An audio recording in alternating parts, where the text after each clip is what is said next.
I was 23, it was 1984, and I had just finished university at Aberdeen and was living with my dad in Welwyn Garden City.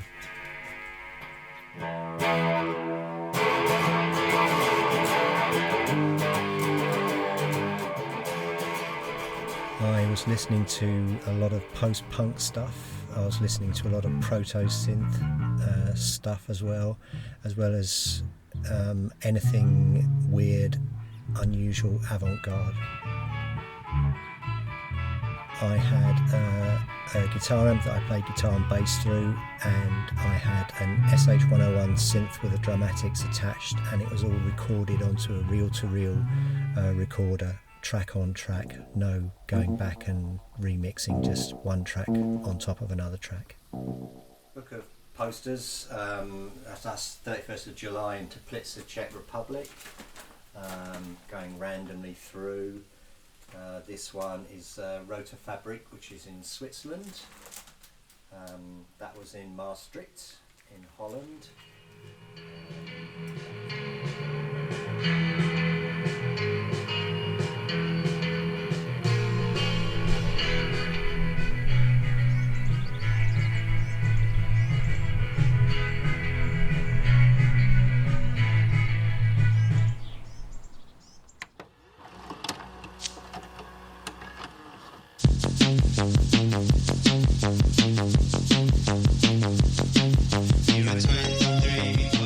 Everything Will Be Good is a song that structurally is based on Soft Cell. Lyrically, it's about the idea that even in terrible adversity there might be a hopeful future.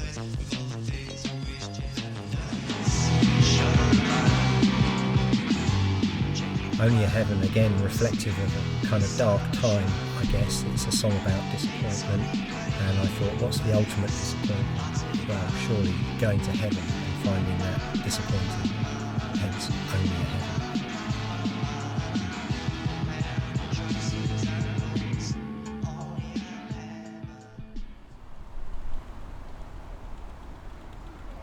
There's another song from that period called Trapdoor Domicile, again reflective of the time I was going through, along the lines of a house that should be warm and comforting and safe, but actually is full of animal traps. So you walk through the house and a bear trap will grab your leg, or a garrote will catch you as you walk towards the kitchen.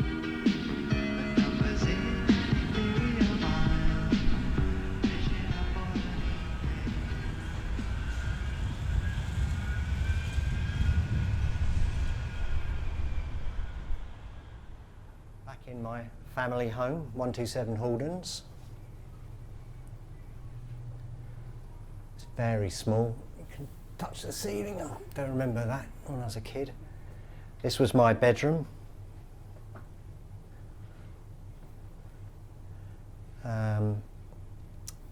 Again, tiny. This is where my little music setup was. I had a Z bed here. And I had a Roland SH-101 dramatics on there. I had a guitar amp, bass and guitar through there, and a little reel-to-reel down here, so I did it all in here. Bed was there. Could hear the neighbours through the roof, because they were both old and both deaf, so just heard all their arguments and the 9 o'clock and 10 o'clock news blaring down from above. And also I remember lying here and I could hear the trains from the viaduct, which is about a mile that way. Mum and Dad's bedroom. Don't remember much about it other than they had single beds, which was pretty common back then. Well, people weren't so touchy-feely. I always had the feeling they had their children and then they had single beds, and also they did shift work, so they were always coming back at different times and not wanting to wake each other, so they had 2 single beds in there. My dad had an abdominal aneurysm here, collapsed, was bleeding out, and my mum was standing here. She had Alzheimer's or the beginnings of it, and so I don't think she understood what was going on, or just had a weird altered reality idea of it. She was standing there laughing. So my dad was lying on the floor all bleeding out. She was standing there laughing, and I was standing here witnessing this both appalling and quite surreal event. I used to sit here with my dad watching television. We watched television. Television was on, I won't say 24/7 because it was only on for 12 hours a day, but it was on all the time. There used to be budgies in here, I remember. They used to like make a racket, and then eventually my dad would hit the cage with a stick and they would shut up and then like start up again.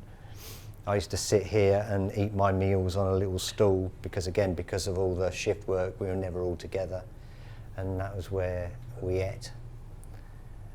And through these doors was the garden, and I can see an old bit of sculpture work from an old girlfriend of mine still there. I feel the kind of happy times, and I can feel the ghosts of, you know, the people. My dad sitting there, tapping his cigarettes, doing his rollies.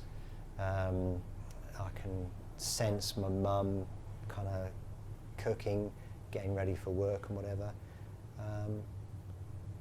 So yeah, a mixture of good ghosts and bad ghosts is how I feel.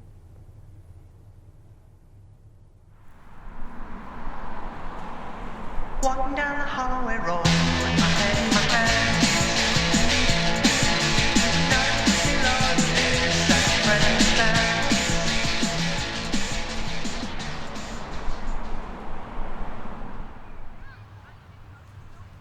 The truth is, I was in a stressful caring role. There was no support. The experience of witnessing someone dying of Alzheimer's is truly horrific. But at the same time, I was 24, I was young, I was in love with someone, I was finding my creative feet, and there are times where I felt really elated as I got better and better at writing songs. Where did you keep them all this time? I can't imagine not keeping them. I guess it would be like burning your diaries.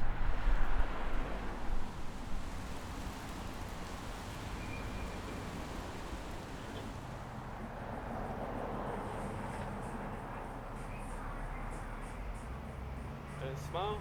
Sorry.